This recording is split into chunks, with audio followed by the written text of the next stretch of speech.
will Kyle Shanahan's faith in Nick Mullens pay off? Because everyone's saying, hey, Kyle, bench this dude. And Kyle's like, no. So is this going to pay off for Kyle? I guess it depends on how you define payoff. Is he going to lead him to the playoffs? I don't think that's going to happen. Is he going to be the hands down starter next year? I think a lot of 49er fans are hoping that would not happen. So what's paying off? Is he going to be on the team next year? Maybe. That's all I really have to say is they invested time in him as their backup quarterback. He's been their starter the last couple weeks in reserve for Garoppolo, and he hasn't looked good a couple times, and he's looked okay a couple times. So it's paying off that he's a backup quarterback. So I guess that pays off. Lukewarm response from Maverick Pallack. I liked it. Even though you're talking about your twin brother, it's okay. It's all right. It's all right. Leo. Yeah, so while I'm frozen here, I'll go ahead and get through the subject. I guess the only way that it's considered a payoff is that you don't have to start CJ Beathard over Nick Mullens, but that's about it. When you don't have Jimmy Garoppolo available, Nick Mullens gives you the best chance to win, unfortunately. But that's the only way you can consider it a payoff, is that CJ Beathard doesn't have to be out there. Yeah, on this one for me, the way that I see this one is there's a lot of confidence, I think. I don't know if confidence is the right word, but there's a lot of things that Shanahan seems to like about Mullens. Yesterday there was some things that he said in the press conference that I noticed that one of the questions that they were asking what he would need to be able to be signed for next year, what he need to show. And in that response, Shanahan actually took that into at one point about what it would take for him and CJ Beathard to be starters next year. Where'd that come from? That wasn't anything that he was asked. He just took that on his own. You're hearing Nick Mullens consistently in the announcers in the last 2 games consistently talking about Nick Mullens thinking that he can be a starter in the NFL. So I might be connecting dots that aren't really there, but there definitely seems to be some kind of something to that, I think. And this is a game where if Mullens, I think part of the reason for going with Mullens, other than I don't think he was the worst player on the team on Sunday. He definitely had his moments.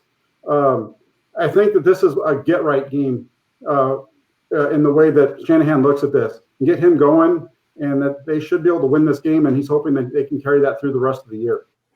Yeah, if they can stick with Mullens and Mullens rewards him by playing well against Dallas, and especially the 2 games, just against Dallas. But if he has 3 big games, then Kyle Shanahan will look like a genius for sticking with his undrafted guy in the face of a lot of pressure to bench him.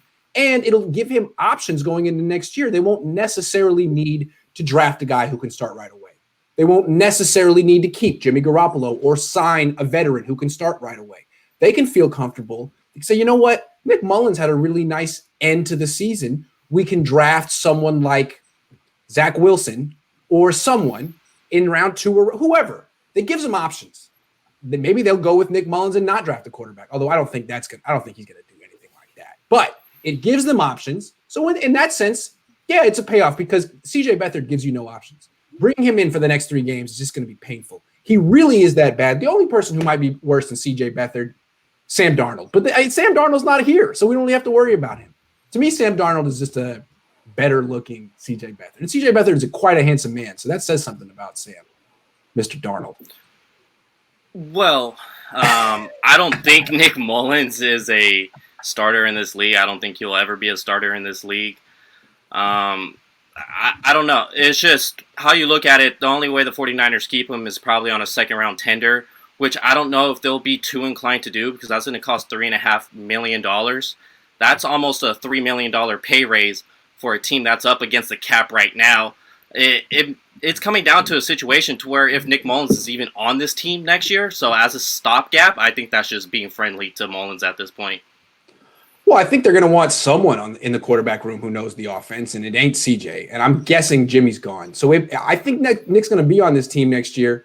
I don't know if he's going to be starting week 1, but if he throws for 500 yards and 6 touchdowns against Dallas, it'll help his cause.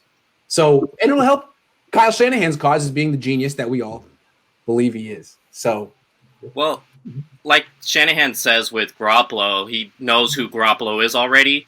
Mullens is 4 years in the system. While he's a computer, Shanahan knows who Mullens is already. I don't think these last three games change that necessarily. Right. I think I will move on. This is so hard to talk. I know it's impossible. I never know when you're starting and stopping. I think the thing with Mullens and Kyle is that I think Kyle believes in Mullens the way that I kind of do. And Kyle needs Mullens to like give him something to be like, look, he did it. He's did what I said he could do because he hasn't really done. He's 5-10. He's committed a bunch of turnovers. He hasn't shown that he can be a starting quarterback, like Kyle said. But I think Kyle, he said it. I think he can be a starting quarterback. He hasn't proven it yet. If he could show it over the next 3 games, Kyle could walk around the organization being like, see, I told you, I told you, I told you. And that always feels good to just tell people I told you so. Because I will do that if Nick Mullens has a good game. I'm going to do that. And if he has a bad game, I'm going to deflect. So that's there you go. That's how you do it.